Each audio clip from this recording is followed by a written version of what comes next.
झंझावातील झडप घालून गप्प करा. यश घेऊन या बाळास. आम्ही आणि स्वराज्य नजरेच्या पाय घड्या घालून तुमच्या स्वागताला तयार राहू. आणि हा तुमचा शंभू बाळ मोहिमेच्या यशावर भगवा होऊन आल्याची वार्ता पायावर आणून ठेवील तेव्हाच स्वस्थ राहील. जय भवानी.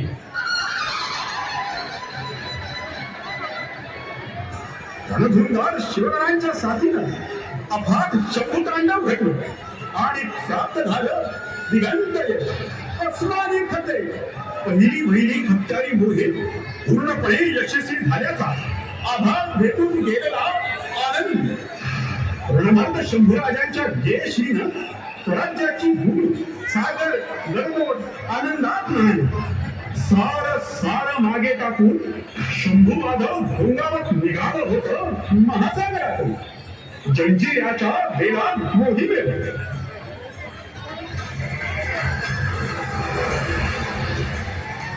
काही एवढी मोठी पत्रास नाही लागून गेली त्या स्थितीची. आपल्या स्वराज्यावर उठणारे घरदारावर उठणारे लेखी सोनं ओढून नेणारे त्याचे हात छाटून टाका. धूळ धाड उडवा, घेरा जंजिरा तुटून पडा. दुश्मनाची लांडगे तोड करा. उन्मत्त महिषासुराची खंडोळी करणारी माय भवानी आपल्या पाठीशी आहे. आता यश आपलंच आहे. एकालाही सोडू नका. शर्थ करा. बोला हरा हरा.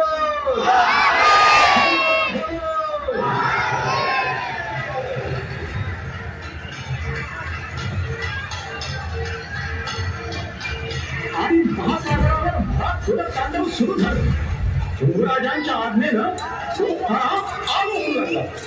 त्याचवेळी त्यांनी जंजिऱ्यापर्यंत सुरू बांधण्याचा आव्हानालाही प्रचंड खराच्या पुढे सिद्धीचा आणि जोर ओसरू लागला. वर्णी मार खाल्लेला सिद्धी जबरदस्त हबकला होता. शंभू सेनेची जिकडे तिकडे विजयी दौड सुरू होती. बुद्धिमानवर बुद्धिमान यशस्वी होत होत्या.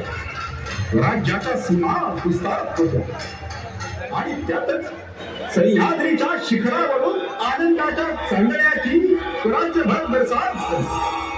शिवपुत्र संभाजीराजे हिंदवी स्वराज्याचे दुसरे छत्रपती झाले.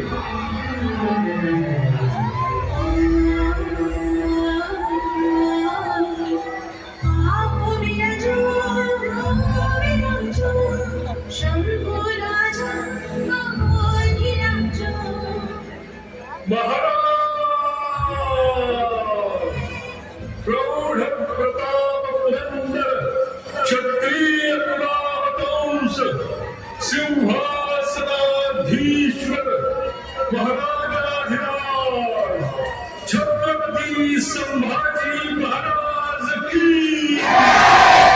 छत्रपती संभाजी महाराज की. छत्रपती संभाजी महाराज की.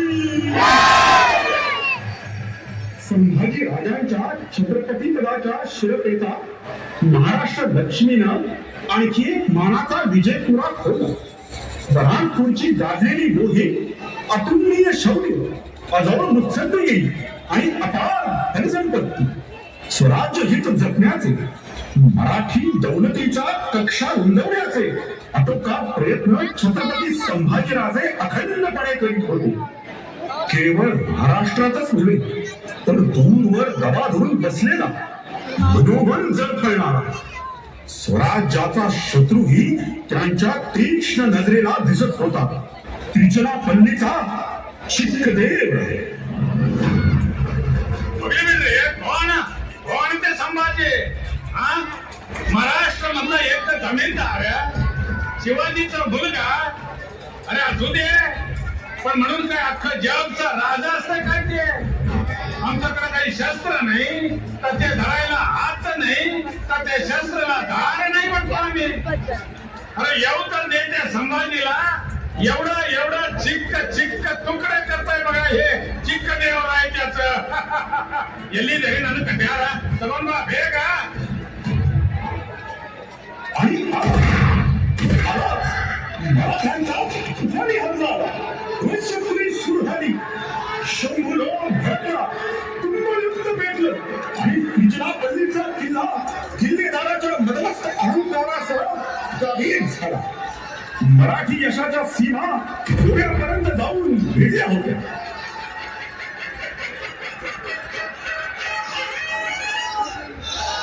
खंडूजी, इंग्रजांचा वकील केजवेल भेटायला आलाय म्हणे. अहो तरी काय म्हणतोय? इकडेच व्हायला लागलाय तो हा. बाबासाहेबांनी या टोपीकरांना नव्हतं ओळखलं होतं. हा? केजवेल काय म्हणतोय ते तर पाहू, नाही तर आमची समशेर त्यांच्या मुलखात गरजायला लागेल.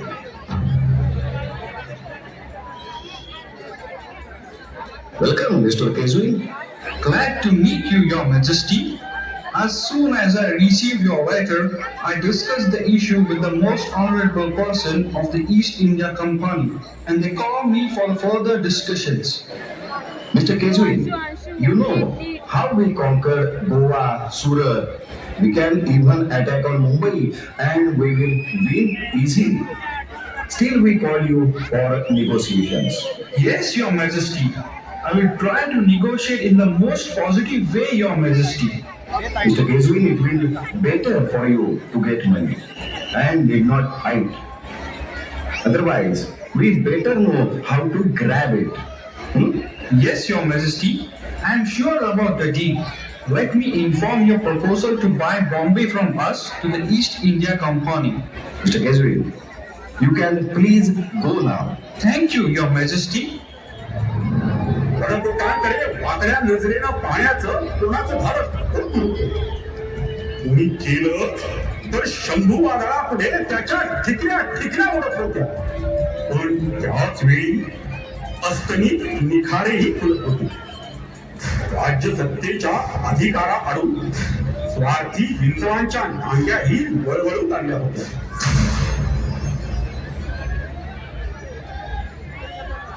जीवाला थोडा तरी आराम द्यावा राजांनी. सतत धावपळ लगबग. राजाचं आयुष्य ढाल तलवारीसारखं राणीच आहे. म्हणजे आपल्यावर भरोसा ठेवणाऱ्या रयतेला नाडणाऱ्या वैऱ्यावर वार करायला तलवारीसारखं आक्रमक आणि कर्तव्य, जबाबदाऱ्या, संकट, धोके, बंद बिदोरी, घातपात, कष्ट, मोहिमा, अडचणी यांचे सततचे वार झेलण्यासाठी आलीसारखं. यावं का कामाच्या गडबडीतनं कारभाराच्या व्यापातनं येळ असेल तर आलो होतो. म्या राजाचा भाऊ गणूजी आलोय. या मेवडे, तुमचे बंधुराज आलेत. त्यांच्यासाठी काहीतरी गोडगोड. काय झालं तसंच नसल तर नुसत्या वरवरच्या चवीला काय करायचं. असं कसं? आदराची रीत. आता येळ चालली म्हणून बोलतोय. आदर करण्यापरास जरा कदर केली असती तर. मेवडे, आज एकदम असं का मोहरा धरलाय? राजाचा भाऊ मग काय, सामान्य माणसानं आपली जागा ओळखूनच बोललेलं बरं. म्हणजे मतलब आमच्या ध्यानी आला नाही. आपले मेवणे म्हणण्याची लायकी असती तर आज वतनदार म्हणून राहिलं नसतो का. हे काय बोलताय दादासाहेब? नात्यात आणि संबंधात जवळीक असली तरी शब्दांना आणि वर्तनाला मर्यादा असते. असं का? मी वारसदारी मिळवताना जबाबदारी निभावता काय येत नाही. दादासाहेब साफ साफ बोला मेवडे, आमची कसली जिम्मेदारी? तुमच्या आबासाहेबांचा सबूत पाळण्याची. यांचा सबूत मानता ना तुम्ही? मतलब आम्हाला आमच्या वतनाशी मतलब. आमच्या एका वतनानं काय होतंय, आमच्या कानाला ऐकू येतो तुमच्या आबासाहेबांचा सबूत आणि डोळ्याला दिसतं फक्त आमचं वतन. हो, असं प्रत्येक धारकऱ्याने म्हटलं तर स्वराज्याची फौज उभी राहील का? दाखच सांगतो, आमचं वतन जर नाही मिळालं तर काय? एवढंच सांगतो, याचा नतीजा चांगला होणार नाही. शमशेर आमच्याकडे बी आहे आणि तिला धार लावायचा दगड बी. असं मग जाता जाता हेही ऐकून ठेवा, यापुढे अशी छत्रपती शंभू महाराजांची बेअदबी करायला येणार असाल तर इथं स्वागत करायला तलवार असेल आणि तुम्ही गेल्यावर बंद करायला गडाचं महाद्वार असेल. बस नुसतं म्यान नवं मनगट बी बोलतंय आमचं. तुमचं धाडसच कसं झालं हे बोलण्याचं? आपली स्वार्थाची झोळी उचला आणि चालते व्हा इथून. लय भारी पडेल. एवढे गाठ मारले, निर्गार बसले. आता वतनानं सुटल नाहीतर धागा तुटल. जातो म्या. राम राम. निघा.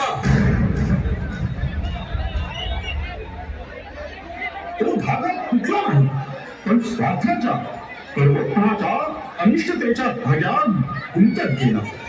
आणि बंद फिटुरीचं एक पाताळांची जाळ तयार झालं.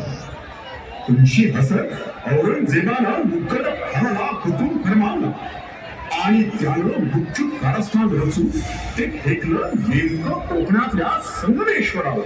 याने काय पोराला उचललंय बाबा.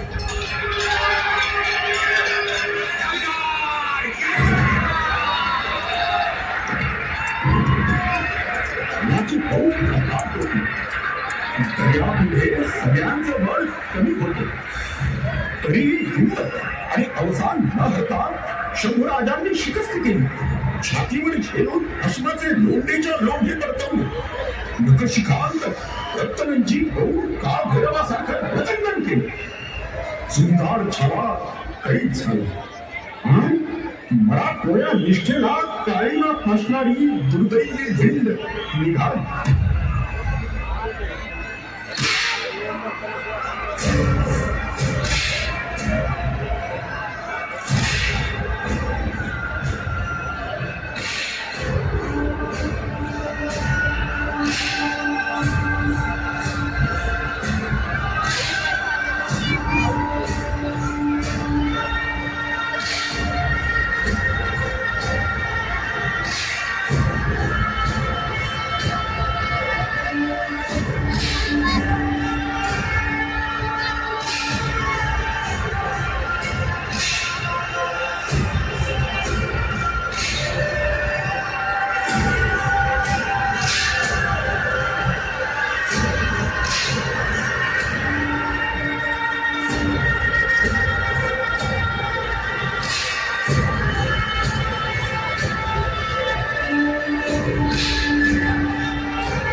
राजा जी देख रहे हो, आप आए और ये क्या हो गया?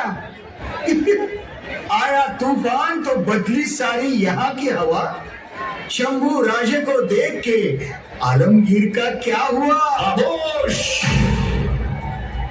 ईश्वर का चमत्कार तो देखो राजा जी।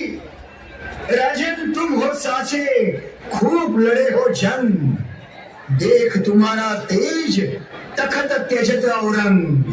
देखा देखा, आज शहंशाह को शंभू तेज ने अपने पैरों की ओर मोड़ दिया और जमीन पर घुटने टेक कर औरंगिया ने अपना सिंहासन छोड़ दिया। खामोश. तमीज से पेश आओ.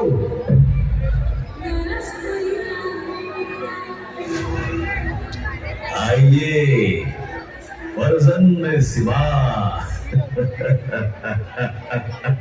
आइए, हमारी कैद में तुम्हें भूख और प्यास की तड़प थी और यहाँ हमें तुमसे मिलने की तड़प थी. लेकिन आखिर वक्त आ ही गया. हाँ?